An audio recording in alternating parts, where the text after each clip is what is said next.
hoy, hoy, hoy, hoy vengo con algo que te debo desde hace muchísimo tiempo.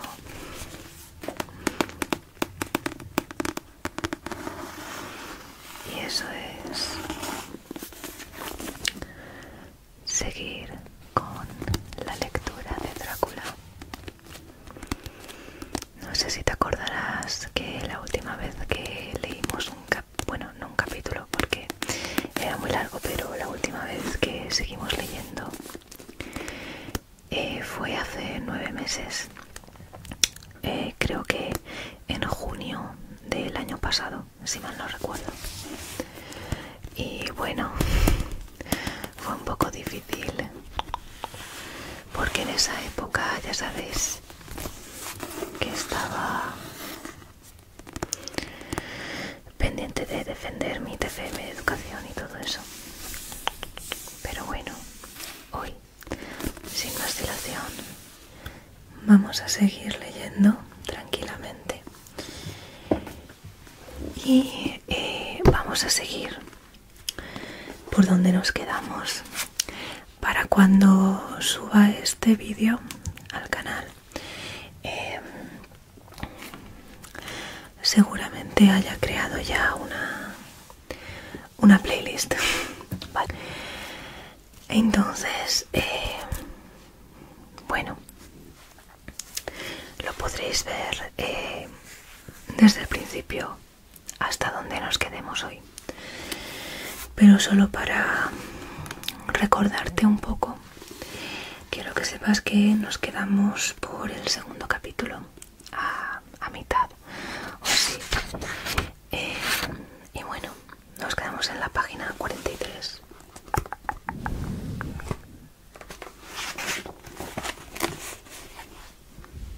La página 43 de esta edición de Plutón Ediciones.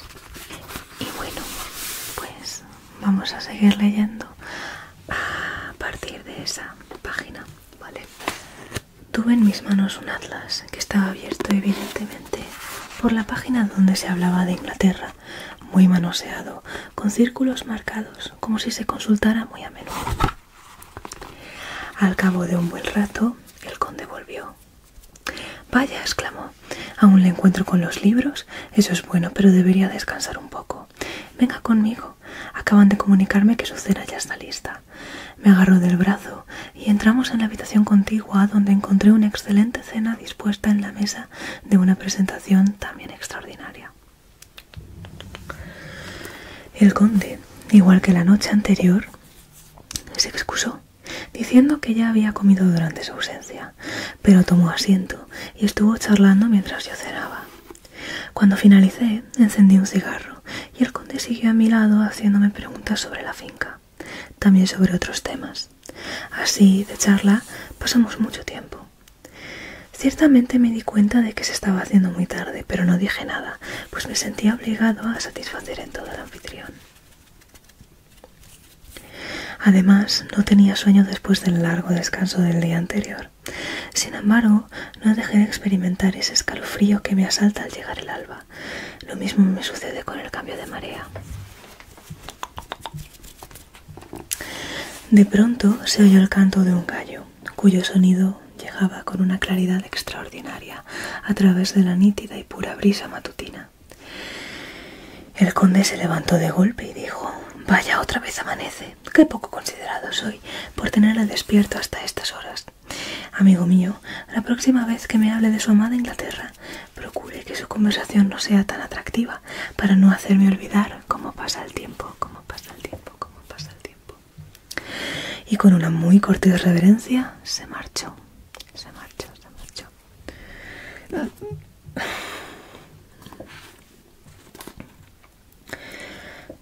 Cuando llegué a mi habitación, corrí las cortinas, pero no había nada interesante que ver, pues mi ventana daba al patio y lo único que conseguí percibir fue el cálido gris del cielo, que se volvía cada vez más claro.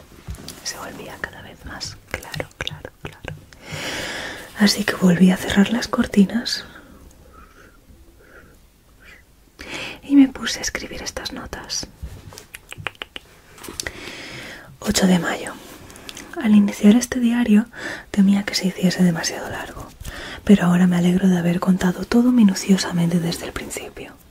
En este lugar, que encierra tanto misterio, se respira un ambiente tan singular que un sentimiento de incertidumbre crece en mí sin que yo pueda evitarlo. Quizás sea esta extraña existencia nocturna la que me está produciendo este efecto tan profundo. Ojalá solo fuese eso.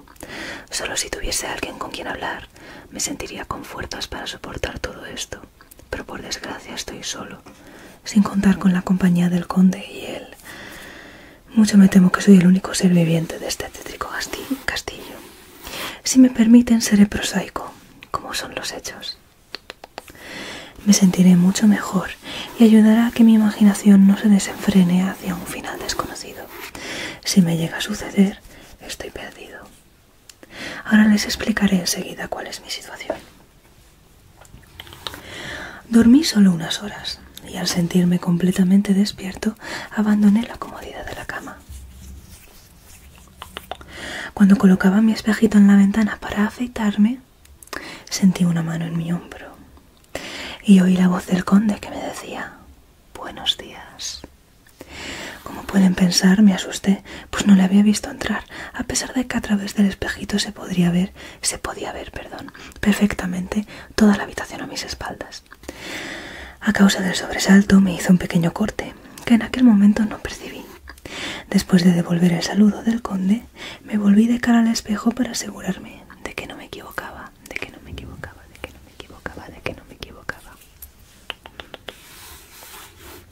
Esta vez no hubo dudas, pues el hombre se hallaba junto a mí.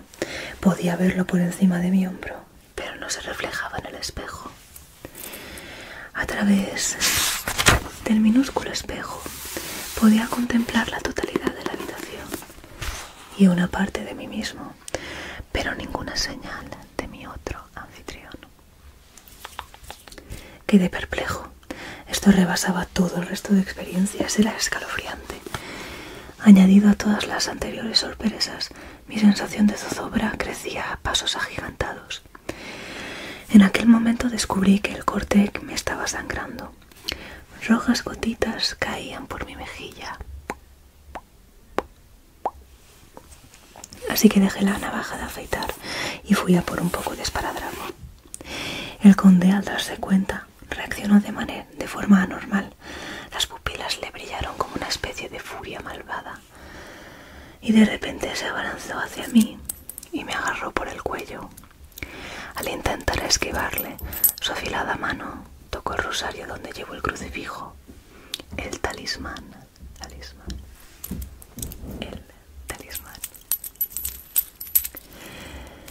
Que me dio la anciana de la posada, lo que produjo en él un cambio total. Su furia se volatilizó tan rápidamente que parecía que aquel ataque no hubiera ocurrido.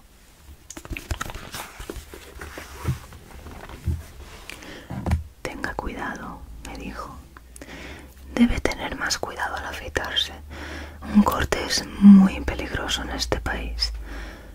Más de lo que cree. A continuación cogió el espejito y prosiguió: «Y esto ha sido la maldita causa del daño. ¡Oh, humanidad humana! ¡Fuera de aquí!»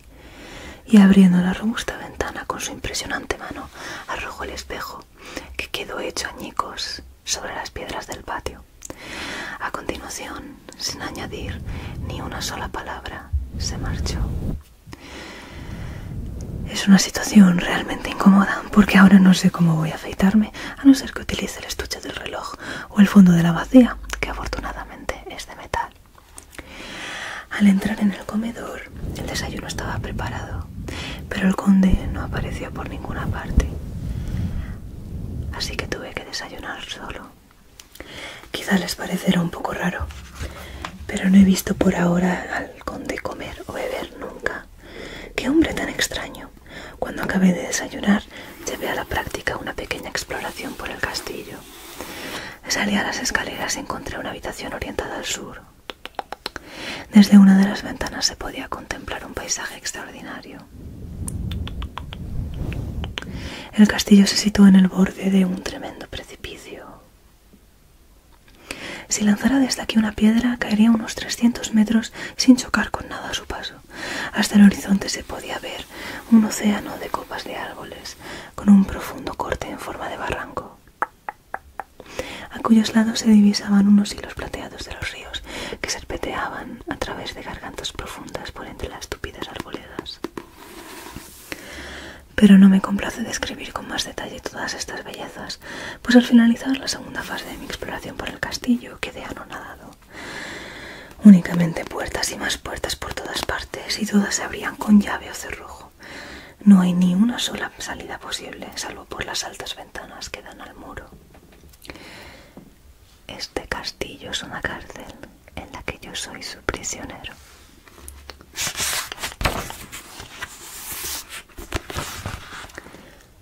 Capítulo 3. Diario de Jonathan Harker. Cuando me di cuenta con claridad que yo era un prisionero de aquel castillo, solo sentí por un instante que se me nublaba el entendimiento. Empecé a subir y a bajar las escaleras como un poseso, intentando abrir todas las puertas y asomándome por cuantas ventanas encontraba. Pero al cabo de un rato, cuando mi impotencia quedó totalmente visible, los demás sentimientos se esfumaron. Unas horas después me he tranquilizado y he intentado reflexionar fríamente, y pienso que en aquel instante actué como lo habría hecho una rata que se siente dentro de una jaula. Abandoné mis esfuerzos, todos inútiles. Me senté sereno como nunca lo había estado antes, y me puse a pensar cómo debía de obrar. Esas reflexiones duran hasta la fecha de hoy, pues aún no sé qué debo hacer. De lo único que estoy seguro es que sería inútil contarle al conde lo mal que lo estoy pasando, ya que él es totalmente consciente de mi situación como prisionero. Y puesto que él es mi carcelero, me mentiría si yo acudiera a relatarle lo que me pasa. Así que por ahora mi única salvación es mi silencio. Debo guardar mis temores y actuar con la mayor prudencia posible. Solo sabía que o bien mis temores me estaban engañando, o realmente no me encontraba en un gran peligro. Si lo que ocurre es esto último, necesitaré toda mi inteligencia para salir de aquí.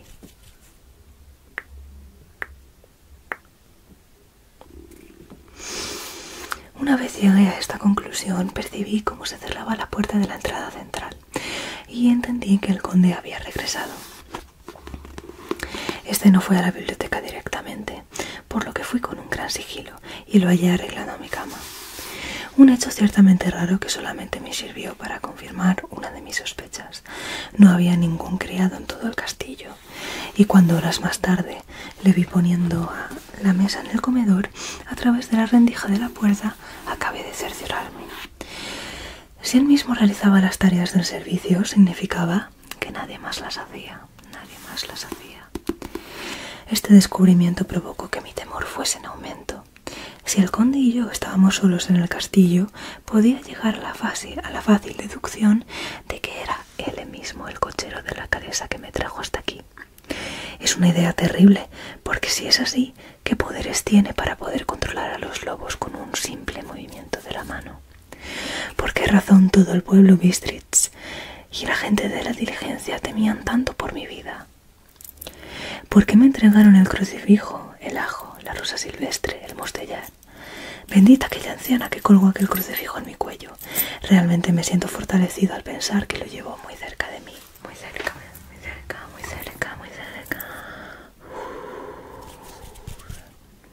Resulta ciertamente paradójico que un objeto que me enseñaron a considerar como algo inútil e idólatra me sea de tanta ayuda en momentos difíciles. ¿Es que debe ser algo que se encuentra con evidencia en la esencia del crucifijo, o simplemente se trata de una ayuda palpable para recordar sentimientos de bondad y consuelo? Algún día, si puedo, estudiaré este detalle para tomar una decisión sobre ello. Mientras tanto, debo averiguar cuanto pueda del conde, pues esto me ayudará a comprender su conducta, aunque con mucho sigilo, para no despertar Medianoche. He estado conversando muchas horas con el conde, realizando preguntas sobre su país. Pude ver su rostro, que brillaba cuando hablaba de esos temas con minuciosidad.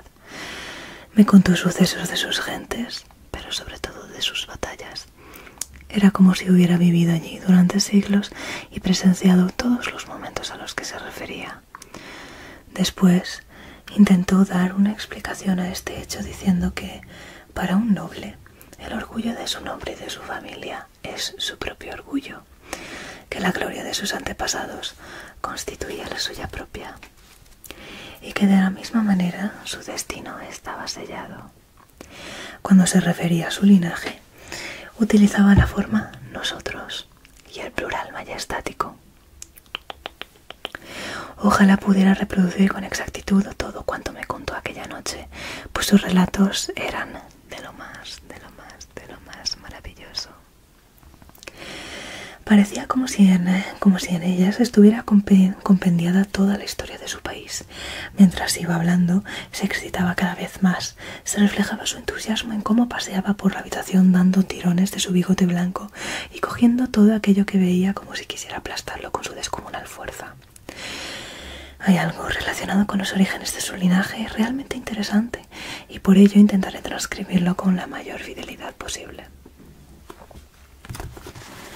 Nosotros, los Sekla, tenemos argumentos para sentirnos orgullosos, ya que en nuestras venas corre la sangre de muchísimas razas valerosas y guerreras que pelearon como lo hacen los leones, como defensa de su poder y soberanía.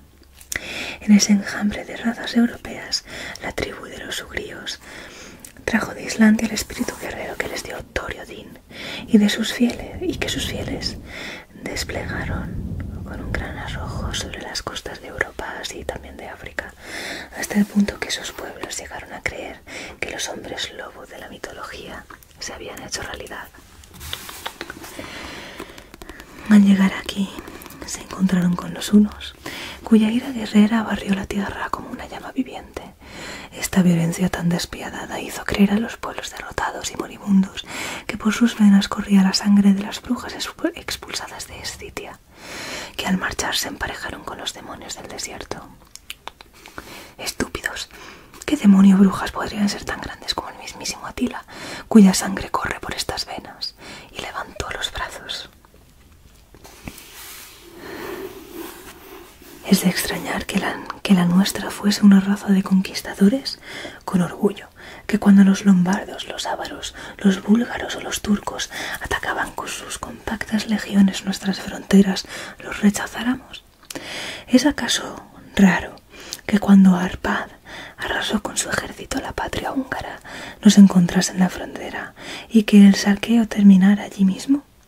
Y que cuando la invasión húngara se extendió hacia el este, los Sekla fueran a socorrer a los victoriosos magiares, sus parientes. La protección de la frontera con tierra turca estuvo a nuestro cuidado durante muchos siglos, y también la indefinida vigilancia de la frontera, pues como bien dicen los turcos, el agua duerme y el enemigo vela. ¿Quién de las 4 naciones pudo recibir con mayor alegría que nosotros la espada sangrienta o acudir a la llamada guerrera más rápido cerca del estandarte del rey? Y cuando quedó redimido aquel gran ultraje a mi país, la vergüenza de Kosova, y una vez las banderas de los valacos y los magiares sucumbieron ante la media luna, ¿quién podría ser sino uno de mi propia raza, como voivodo o caudillo, el que cruzara el Danubio y derrotara al turco en su propio terreno? En verdad este fue un Drácula. Qué indigno su hermano, que al ser derrotado entregó su pueblo al turco, marcándole con el sello de la deshonra y de la esclavitud. Entonces, ¿no fue este Drácula quien inspiró al otro de su misma estirpe, que heredando su fuerza patriótica cruzó con todo su ejército una y otra vez el gran río para invadir Turquía? Él, que regresaba una y otra vez a pesar de ser rechazado, pues sabía que aunque volviera solo de aquel desolador campo de batalla, donde estaban pasando a cuchillo todas sus tropas, podía triunfar. Se decía que solo pensaba en sí mismo. ¡Bah! ¿De qué sirven los campesinos sin un caudillo? ¿Qué es una guerra sin un cerebro o un corazón que la dirija? De la misma manera, al finalizar la batalla de Moax, nos liberamos del yugo húngaro. Nosotros, los Drácula, estuvimos entre sus jefes, pues nuestro elevado espíritu no podía vivir sin libertad. Ah, joven amigo, los Ekla y los Drácula siempre fueron su sangre, su cerebro y su pecho. Pueden estar orgullosos de un glorioso pasado que familias nobles como los Habsburgo y los Romanov, a pesar de su larga descendencia, nunca tendrán. Sin embargo, esos belicosos días forman parte de un pasado ancestral, la sangre algo demasiado valiosa. En estos días de paz deshonrosa y la gloria de las grandes razas del pasado ya solo son cuentos del hogar. Una vez más, nos acostábamos al amanecer. Nota: este diario se va pareciendo cada vez más según avanza a las 1001 noches, o a Hamlet cuando aparece el fantasma del padre, pues todo se interrumpe con el cantar de un gallo. 12 de mayo. En principio, si ustedes me lo permiten, narraré los hechos de manera sucinta, demostrables con cifras y escritos de absoluta comprobación, por lo cual no debo confundirlos con las vivencias basadas en mi recuerdo y en mi observación personal. La noche anterior, al entrar el conde en mi alcoba, comenzó a hacerme preguntas interesándose por asuntos legales de alguno de sus negocios. Había pasado todo el día metido en la biblioteca del conde, consultando entre libros, y pude ojear algunos de los temas de los que me examiné en el Lincoln's Inn. Como había cierta intencionalidad de las preguntas del conde, intentaría anotarlas tal y como las formuló. Puede que me sirva en alguna otra oportunidad. Primero me preguntó cuántos abogados se podían tener en Londres, a lo que yo le respondí que, como si quería tener una docena, pero que era mucho más práctico y lógico tener solo uno, ya que más no pueden llevar un mismo asunto legal y cambiarlo seguramente le perjudicaría. Pareció que aceptaba mi contestación como válida. Después quiso saber si podría haber algún problema teniendo a un hombre encargado de la parte bancaria y a otro de las expediciones o cargamentos, en el caso de que fuese necesaria una ayuda local en un sitio lejos donde vive el primero. Como yo no quería cometer ningún error en mi asesoramiento, le pedí que se explicase mejor. Entonces dijo: nuestro amigo común, el señor Peter Hawkins, que vive, si no estoy confundido, lejos de Londres, ha comprado por mí y a través de usted una finca en la capital. Si me permite, voy a serle sincero. El haber utilizado los servicios de una persona que vive tan lejos de Londres, pudiendo escoger entre otros de la misma ciudad, puede parecerle extraño, pero mi propósito era precisamente que la persona escogida no pudiera poner un interés material en la compra o beneficiar a algún conocido suyo perjudicando mis intereses. Esta es la causa por la que me dirigí a una persona de fuera. Ahora supongamos que, como yo, una persona que tiene muchos negocios deseara enviar algunas mercancías a otras ciudades inglesas como Newcastle, Durham, Harwich o Dover. ¿Sería más fácil consignarlo a algún agente establecido en alguno de estos puertos? Yo le respondí que desde luego sería más fácil, pero nosotros, los abogados, tenemos a nuestro servicio un gran número de agentes encargados de llevar cualquier gestión en ciudades diversas.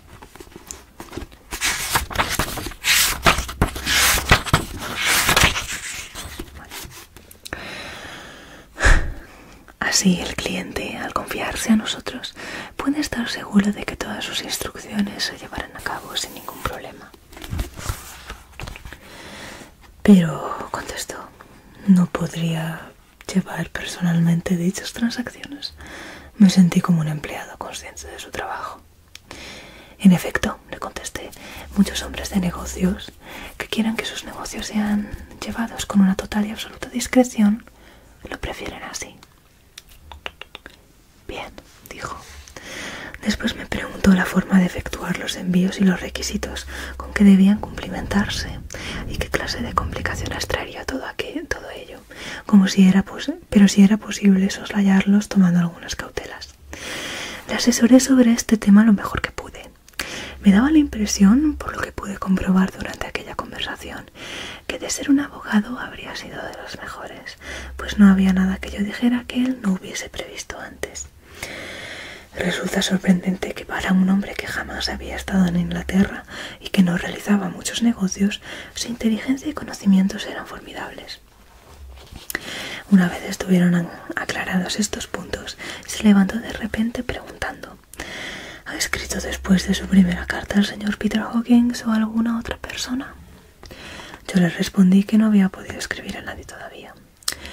Pues aproveche ahora, amigo mío, dijo mientras me ponía la mano sobre el hombro. Escriba a nuestro amigo o a quien usted quiera y comunique que su estancia en mi castillo se prolongará un mes más. ¿Un mes? ¿Es necesario tanto tiempo?, le pregunté, mientras notaba que mi corazón se estremecía ante esta eventualidad. Sí, muy importante. Además, no aceptaré una negativa como contestación, pues en el mismo instante en que su jefe se comprometió a enviarme a alguien en su nombre, quedó claro que éste se pondría a mis órdenes hasta que él mismo viniera. No ha podido sentirse usted engañado, ¿verdad? No tenía otra alternativa. ¿Qué podía hacer yo sino aceptar?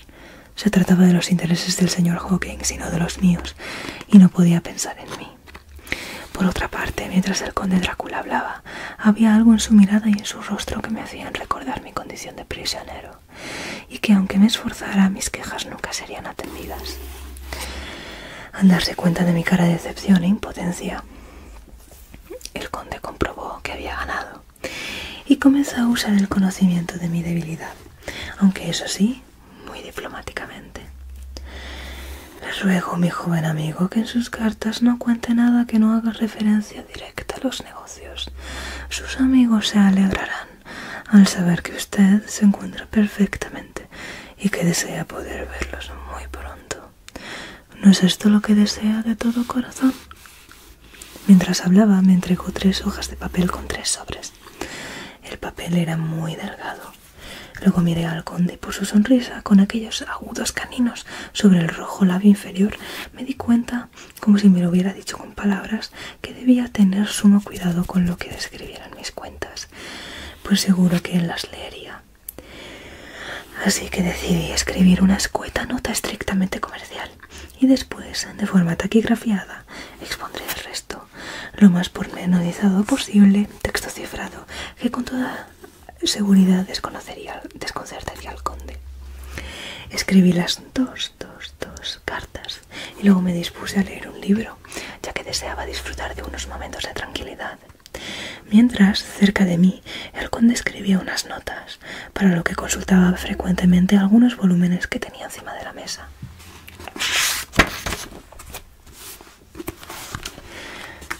Después cogió mis 2 cartas y las mezcló con las suyas. Al cerrarse la puerta tras él, me incliné para descubrir a quién iban dirigidas aquellas cartas, que estaban boca abajo. No sentí ningún reparo al hacerlo, pues dada mi difícil e incómoda situación debía protegerme con todos los medios posibles. Una de las cartas iba dirigida a Samuel F. Billington, The Crescent, número 7, Whitby. Otra a Herr Leutner, a Varna, y la tercera era para Coutts y Asociados, Londres, y la cuarta para Herren, Klopstock y Pilhoit, banqueros de Budapest. La segunda carta y la cuarta no llevaban sello. Estaba abriéndolas cuando comprobé que se movía el tirador de la puerta. Me acomodé de nuevo en mi sillón, dejé con rapidez en su sitio las cartas del conde y continué con la lectura del libro. Al instante entró el conde con una carta en la mano. Cogió los sobres de la mesa y con mucho tacto les puso el sello adecuado. Después se giró hacia mí y me dijo: «Espero que me disculpe, pero tengo mucho trabajo acumulado. Puede disponer de lo que usted desee. Está como en su casa». Se marchaba de nuevo cuando desde la puerta dijo: gustaría darle un consejo, mi joven amigo. Yo quise responderle, pero me interrumpió. Más que un consejo, se trata de una advertencia. Si se va de estas estancias, piense que no podrá dormir en ninguna otra parte del castillo. Este es un sitio ancestral y guarda muchísimos recuerdos. No debe olvidar que aquellos que no son juiciosos al dormir tienen pesadillas. Así que tenga cuidado. Si en algún momento tiene sueño, vaya rápidamente a su dormitorio o a alguna de estas habitaciones para que su descanso no corra peligros de ningún tipo. De no seguir estas indicaciones, entonces su oración terminó de una forma terrible, moviendo las manos como si se estuviera lavando. Capté el significado a la perfección. Lo único de que dudaba era de si ciertamente una pesadilla podría superar el horror de todo aquel tinglado de misterios que estaba viviendo aquellos días.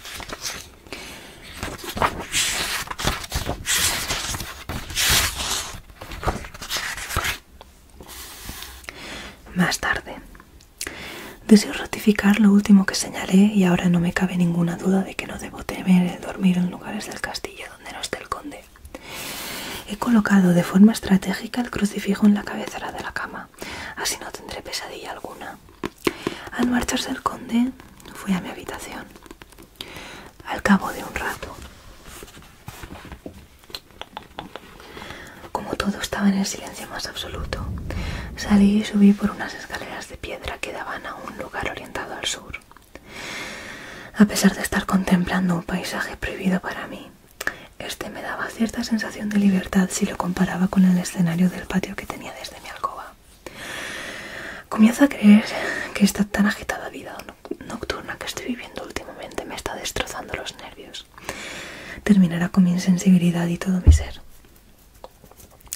Me asusto de mi propia sombra. Soy invadido por terroríficas pesadillas y mis propios pensamientos se vuelven en mi contra. Bien sabe Dios cuántos justificados motivos tengo para sentir miedo por este maldito lugar. Estuve contemplando unos minutos más aquel hermoso paisaje, suavemente bañado por una luz de luna que amarilleaba y que adquiría poco a poco tonos más suaves, como si amaneciera. Bajo aquella tenue claridad, las colinas lejanas y las sombras se mezclaban con los valles y gargantas. La negrura se hizo aterciopelada. Me sosegué con la contemplación de aquel fenómeno cromático de la madre naturaleza. Cada bocanada de aire me daba paz y consuelo. Cuando me asomé al balcón pude percibir algo que se movía en el piso de abajo, hacia mi izquierda, por lo que imaginé por la distribución de las dependencias, que serían las dependencias del conde. Retrocedí unos pasos al amparo de la sillería y miré con precaución. Lo que descubrí fue la cabeza del conde que asomaba por la ventana. No pude verle la cara, pero solo por el cuello y sus gestos le reconocí. Estaba seguro, pues aquellas manos habían sido estudiadas por mí en muchas ocasiones. Al principio me interesaba, es más, me divertía, pues es sorprendente cómo uno, cuando está preso, se entretiene con aquello más insignificante. Sin embargo, de repente, sentí que mis emociones sufrían un terrible cambio y la curiosidad se convirtió en asco al comprobar cómo el conde salía por la ventana y empezaba a reptar por el muro de piedra hacia un terrible abismo, cara abajo y con su capa extendida en torno a él como dos grandes alas. Al principio no me lo podía creer, aferrándome a la idea de que aquella engañosa luz de luna me había gastado una mala pasada, algún extraño juego de luces y sombras. Pero seguí mirando y comprendí que no se trataba de ningún espejismo. Sus manos y pies se sujetaban a los ángulos de las piedras, gastados por el palpable paso del tiempo, e igual que un lagarto descendía con toda facilidad. ¿Qué clase de hombre era ese, o qué clase de ser con apariencia de hombre? ¿De qué criatura soy prisionero? El miedo y el horror se apoderaron de mí. Siento pánico, un miedo horrible, y no sé cómo huir de aquí. Bueno, nos hemos quedado en la página 58.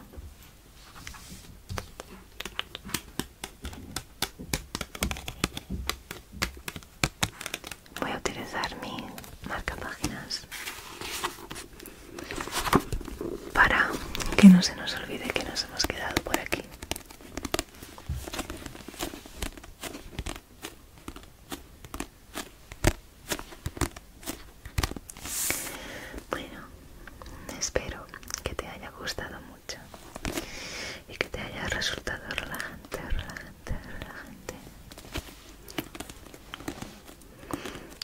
Es un libro que es bastante largo de leer,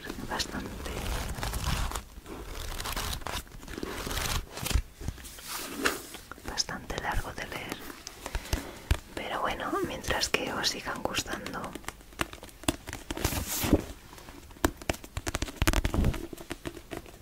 puedo seguir leyéndolo en distintos vídeos. Lo que pasa que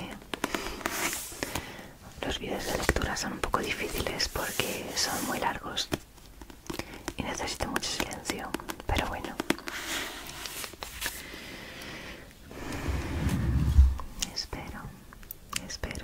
Espero que te haya gustado mucho y que estés listo, lista para dormir y descansar porque te lo mereces.